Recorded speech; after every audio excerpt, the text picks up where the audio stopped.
Jim, oh, look at him. Wow. That's not a great seat for a man of such power. Do you know that Jim has he's a great wrestler.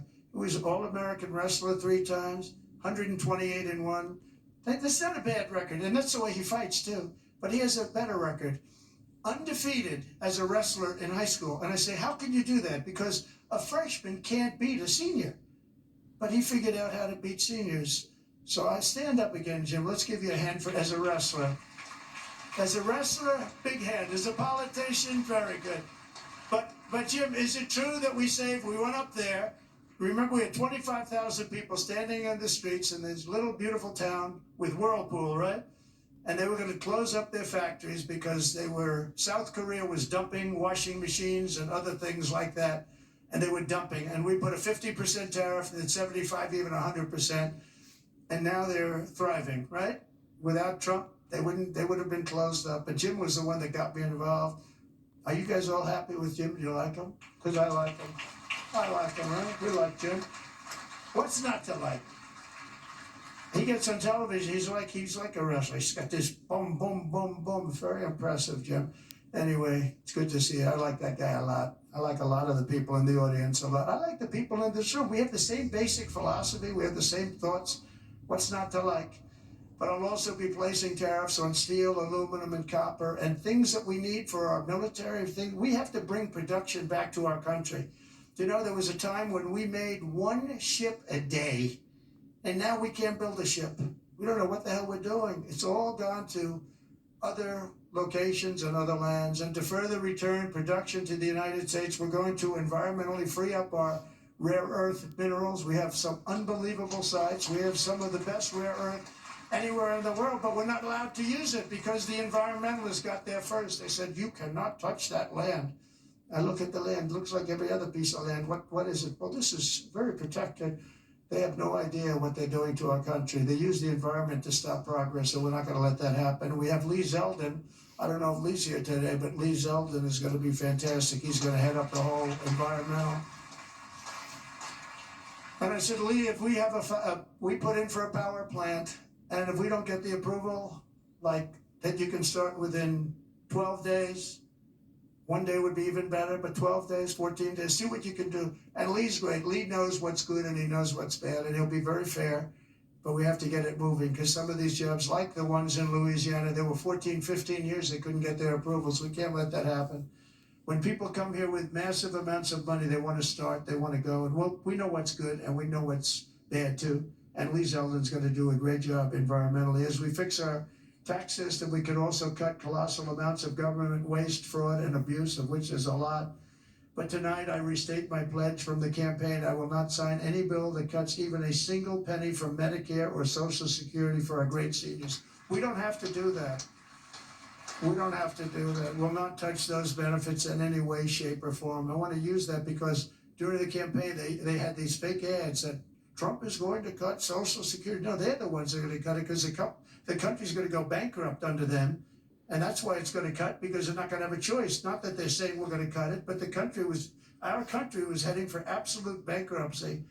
Using reconciliation, I also look forward to working with you to make our energy policies permanent and making our historic deregulation efforts a fixture of U.S. law so that no future president, like they did with Anwar, I got Anwar approved. Nobody could do it, including Ronald Reagan in Alaska. It's the largest site, potentially the largest site in the world, larger than Saudi Arabia. And I got it done. Ronald Reagan couldn't get it. Nobody could get it done. They tried, but they couldn't get it done. I got it done. And the first thing they did was end Anwar in Alaska. The biggest, most powerful site, maybe anywhere in the world, and we got it done, and we're going to get it done again very quickly. Now, I think I do it with an executive order because they didn't go through Congress. I got it approved through Congress. So I think we get it done fast, but it's going to be, that can supply all of Asia with its location. All of Asia can be supplied by Anwar. So there's so many things, but we don't want to have any future president ever sabotage our economy with out of control regulations as the last 2 Democrat presidents have done. They went crazy. Last week, I signed an order revoking Joe Biden's destructive artificial intelligence regulations so that AI companies can once again focus on being the best, not just being the most woken. today and over the last couple of days, I've been reading about China and some of the companies in China, one in particular, coming up with a faster method of AI and much less expensive method. And that's good because you don't have to spend as much money. I view that as a positive, as an asset. So I really think if it's fact and if it's true, and nobody really knows if it is, but I view that as a positive because you'll be doing that too. So you won't be spending as much and you'll get the same result, hopefully.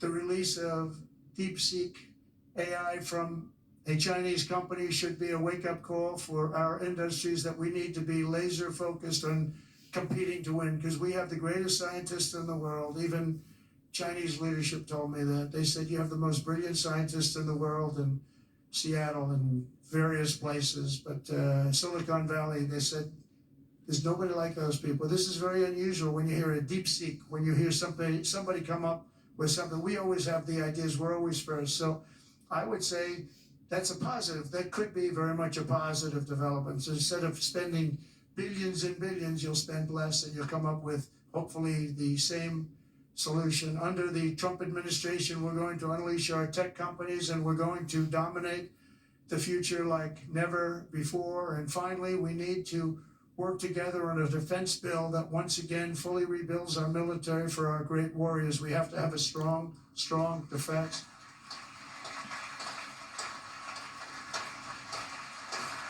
And in a little while, I'll be signing 4 new executive orders. First is that I'm directing our new Secretary of Defense, Pete Hegseth, who's going to be great, by the way. Thank you for the support. Thank you very much for the support. You really did support him greatly. I think he's going to be fantastic. I know him very well. I think he's going to be fantastic. He's what we need to immediately begin the construction of a state-of-the-art Iron Dome missile defense shield, which will be able to protect Americans. You know, we protect other countries, but we don't protect ourselves. And when Ronald Reagan wanted to do it many years ago, luckily we didn't. We didn't have the technology then. It was a concept, but we didn't. Now we have phenomenal technology. You see that with Israel. We're out of 319 rockets. They knocked down just about every one of them. So I think the United States is entitled to that. And everything will be made right here in the USA, 100%. And next, to ensure that we have the most lethal fighting force in the world, we will get transgender ideology the hell out of our military. It's going to be gone. In addition, we will stop our service members from being indoctrinated with radical left ideologies such as critical race theory. We're going to stop it. It's already been stopped. It's already been halted, totally halted. And finally, we will offer full reinstatement to any service member who was expelled from the armed forces due to the COVID vaccine mandate. And we will restore them to their former rank with full pay. And I think we're going to have a lot of people that join. And one thing I'll say, if you looked at our recruitment over the last week or so, 2 weeks, it's through the roof. You know, we were having a lot of people weren't signing. We were having a hard time recruiting people because they were looking at these people that they were supposed to be their leaders. And they weren't happy. They didn't like people that fall going upstairs. If you're going to fall, at least go downstairs from the plane. That triple fall. I use that thing in more ads. I didn't have an ad where I didn't put that in. Just a little quick 1, 2, 3. Reminded me of Joe Frazier when he went down, right? George Foreman, Joe Frazier. 3 falls in a matter of seconds. I said, can you speed it up a little bit? People are getting tired of it. But no, we have now the best recruitment we've seen in a long time. There's a tremendous number of people wanting to sign up. January 20th, 2025 was a turning point in American history. Starting last week, we're ending years of incompetence, radicalism, and betrayal, and we're ushering in the most exhilarating era of reform and renewal in the 250-year history of our country. And just in conclusion, I just want to say that this has been a very exciting and will be a very exciting new chapter. There's nothing we cannot achieve as long as the Republican Party remains united. I hope you can remain united.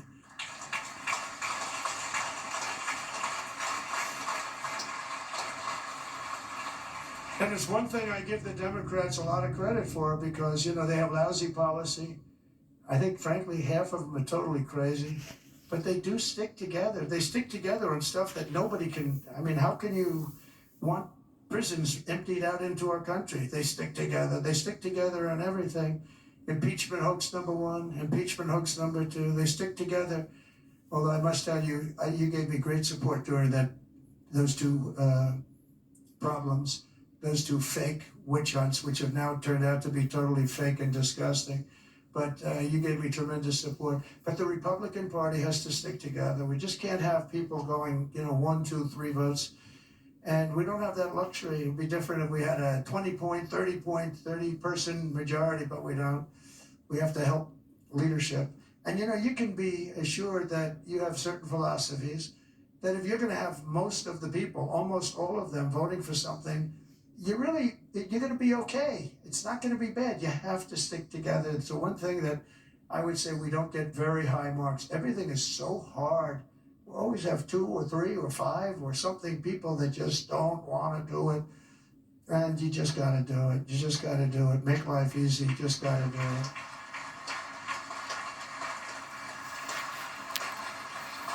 So right now we have a very special period because we have the House, we have the Senate, and we have the White House, and we're a team, and we're a really good team. And I appreciate so many times that, like even with Mike, I called 3 or 4 people, and they said, "Okay, sir, I'll do it. I'm going to vote. I'm going to vote positively," and they're very happy they did now. But when I called, we've gotten such a great response. We just had that happen with Pete Hegseth, and we have it happening with others, but we really appreciate it with the House. The House has been, it's a very difficult situation when you have that small a majority, but in a certain way it brings you together. It actually can unify more than anybody would ever know. And a victory is sweeter, as they say, because of it. And I think we're going to have a lot of victories, but we have to stick together. We have to work together. We have to fight together. And we're going to win together. We're going to win like never before. We have a chance to win like never before. As long as we stay united, the 119th Congress will be remembered as the most successful and accomplished Republican majority in American history. I believe that. I think we have a chance of doing it. Right? And in January 2027, we will have a larger Republican House, a larger Republican Senate, and our country will be richer, safer, stronger, prouder, greater, freer, and ever before. I really think that we're going to have some big victories coming up, and I'm going to be helping every single one of you. I'm raising a lot of money, and I want to use it for the House, and I want to use it for the Senate. I raised a lot of money, and I told my people, we raised 1.7 billion. They raised 2.6 billion. They have the unions with, checkoffs, which is always tough, $10 a month times millions and millions of people. And then we won, and we won by a lot. And they wanted to go out, and they still haven't raised it. They're trying to raise $28 million. They cannot raise 10 cents. It's good to win, I will tell you. It's really good to win, but they can't raise money. But I told my people the morning after. Now, normally, because we have so many donors here and so many people that I love and respect, a lot of great friends of mine, but I told my people, Meredith and Susie, and by the way, how good is Susie? The ice maiden. Where's the ice maiden? She is so great. She is so good. Stand up, Susie. The ice maiden, ladies and gentlemen.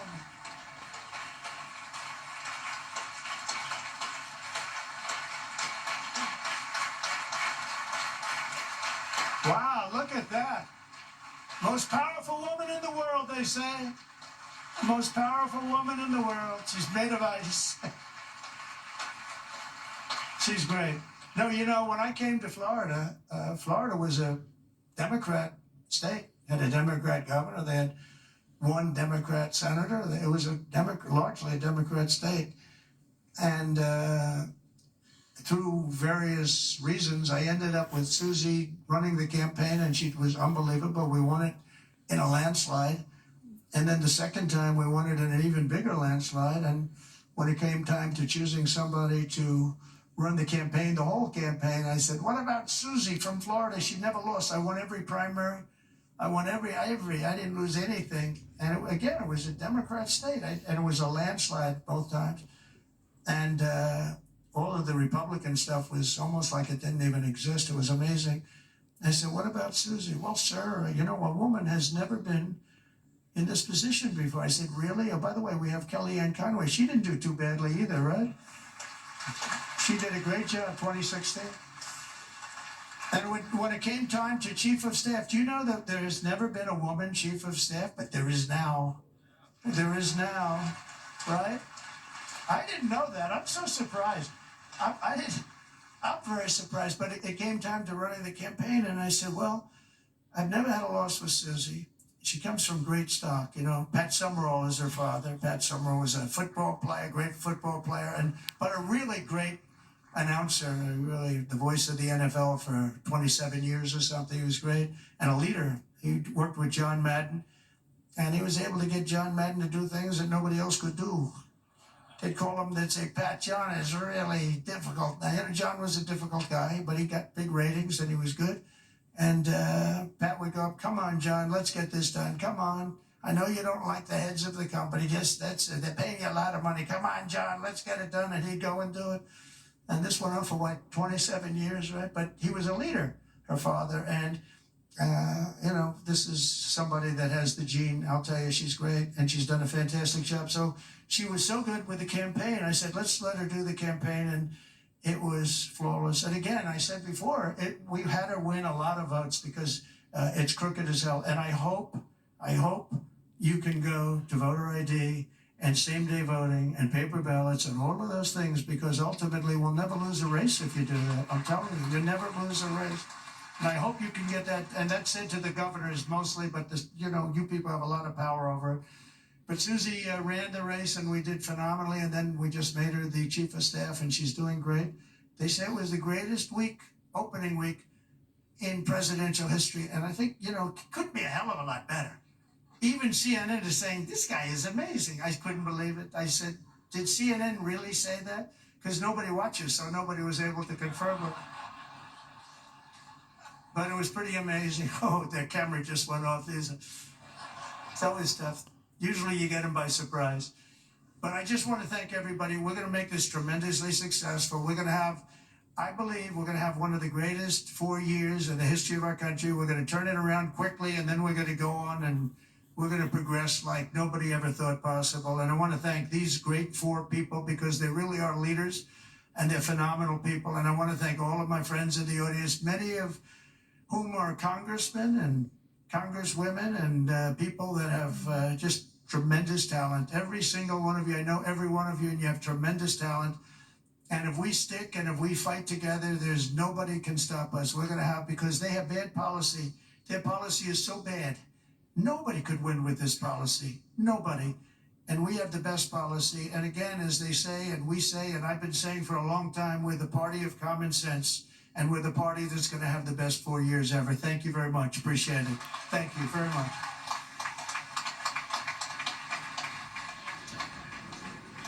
President Donald J. Trump in Doral, Florida for the House GOP conference meeting down there. A retreat, the Congressional Institute, speaking for an hour and 5 minutes. Here comes the dance.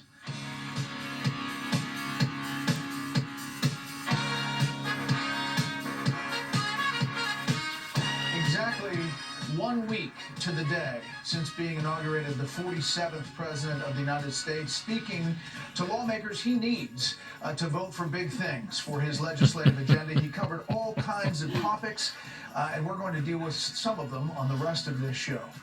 Good evening. Welcome to Special Report. I'm Brett Baer. Breaking tonight, just moments ago as the president was speaking, the Senate confirmed President Trump's nominee for Treasury Secretary, with 68 senators voting in favor, 29 against. At least 16 Democrats voted in favor of Scott Bessent. Scott Bessent will be the new Treasury Secretary of the United States. Also tonight, the world, as you heard the president talking about there, is reacting to news that China has developed its own artificial intelligence startup, and it might be very good. In fact, scary good, according to some. The news sent global tech stocks plummeting today. U.S. AI leader NVIDIA lost 17%, erasing about $593 billion in market value. It was the largest ever one-day loss for a company on Wall Street, largest ever. An index of semiconductor stocks saw its biggest single-day drop since March of 2020, falling 9.2%. The Dow overall bounced back 289 up, but the S&P 500 lost 89. The Nasdaq fell 612. Let's get details tonight from Fox Business correspondent Jackie DeAngelis with this story. Good evening, Jackie. Good evening to you, Brett. That's right. It was a large-scale sell-off on Wall Street, and it was led by big tech. and of course, those chip stocks. Now, the pressure was coming from China, and this company called DeepSeek, it powers AI models and its own version of ChatGPT, temporarily only available to users in mainland China. U.S. investors realizing now that the AI race is on and China is hard at work. Silicon Valley advisor to President Trump, Mark Andreessen, said this on X. DeepSeek R1 is one of the most amazing and impressive breakthroughs I've ever seen.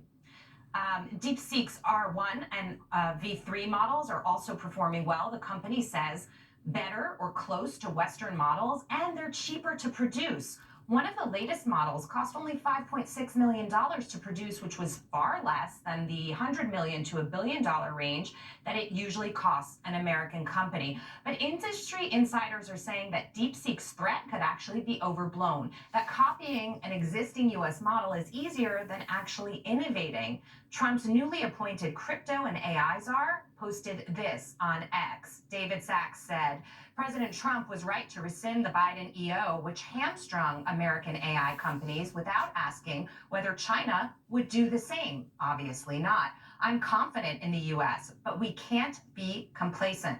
Another issue with DeepSeek is equity. DeepSeek's model is said to be biased when it comes to criticizing the CCP. John Molinar, chairman of the House Select Committee of the CCP, said in part, the U.S. cannot allow CCP models such as DeepSeek to risk our national security and leverage our technology to advance their AI ambitions. He also called for more export controls on technologies relating to the platforms and AI's infrastructure. Brett? Okay, Jackie, more on this with Charles Payne and Britt Hume in a bit. Thank you. The Trump administration says Colombia has agreed to accept deportation flights from the U.S. The South American country had initially refused to take the detainees, sparking threats of tariffs from President Trump. Senior White House correspondent Jackie Heinrich has details tonight, plus breaking news on a major piece of legislation. Good evening, Jackie. Good evening, Brett. President Trump will sign the first bill of his second term on Wednesday. The Lake and Riley Act, requires detention of illegal immigrants accused of theft or violent crimes. That means that ICE's job is about to get bigger, and it comes after Trump weaponized tariffs, sanctions, and travel bans to force a key deportation agreement. President Trump's brief game of trade war chicken ended with Colombia's president backing down, offering his presidential plane to repatriate deported criminal migrants. But it wasn't just the U.S. ratcheting up pressure. It affects us. It will affect all people exporting their products. This will put a halt on Colombian commerce with the United States. This will completely affect us. If you come to your own country, how can you not be accepted? It's not logical. But congressional Democrats were quick to criticize Trump. Alexandria Ocasio-Cortez posting, remember, we pay the tariffs, not Colombia. Trump is all about making inflation worse for working class Americans, not better. The New York Post headline that followed, AOC roasted over post about Colombia tariffs and coffee prices that aged like hot milk. Republicans ended the day with a victory lap. We can do this the easy way or we can do it the hard way. But one way or another, the American people have spoken on this. House Speaker Mike Johnson says all nations should be on notice to take their people back or else. In Chicago on Sunday alone, ICE says it arrested 9 Tren de Aragua gang members, one allegedly selling guns, and more. We arrested 2 illegal aliens that had murder convictions that were walking the street. We arrested at least 7 sexual predators, mostly child predators. We arrested people with assault allegations, extreme sexual assault. Meantime, illegal crossings at the southern border are still a problem. Border Patrol agents exchanging fire today with suspected cartel gunmen near Fronton, Texas, blocking a group from crossing the river. DHS tells Fox that ICE agents will descend on New York next. The target list will also expand to include 1.4 million fugitives who have already had due process. Tom Homan also says third countries are lining up to take deportees from countries with which the U.S. does not have repatriation agreements. Brett. Jackie Heinrich live on the North Lawn. Jackie, thank you. The president's new defense chief is on the job tonight. Pete Hegseth was confirmed by the Senate last Friday. He quickly outlined, after being sworn in, his focus, echoing President Trump's agenda for reforming and strengthening the U.S. military. Chief National Security Correspondent Jennifer Griffin is at the Pentagon tonight. Defense Secretary Pete Hegseth was met at the Pentagon by Chairman of the Joint Chiefs, General C.Q. Brown. Fully support on removing DEI inside the Pentagon, reinstating troops who were pushed out because of COVID mandates, Iron Dome for America. This is happening quickly. An executive order calling on the Pentagon to examine the issue of transgender troops in the military, which could lead to an eventual ban impacting an estimated 14,700 transgender troops already serving, according to the Palm Center, an LGBTQ advocacy institute. An executive order to reinstate with back pay the 8,000 U.S. troops separated from service for refusing to take the COVID vaccine during the pandemic. Congress forced the Biden administration to rescind the mandate in 2023, when the U.S. Navy reached out to all 1,878 sailors who had been separated. Only 2 wanted to rejoin the Navy. The warfighters are ready to go. There's an emergency at the southern border.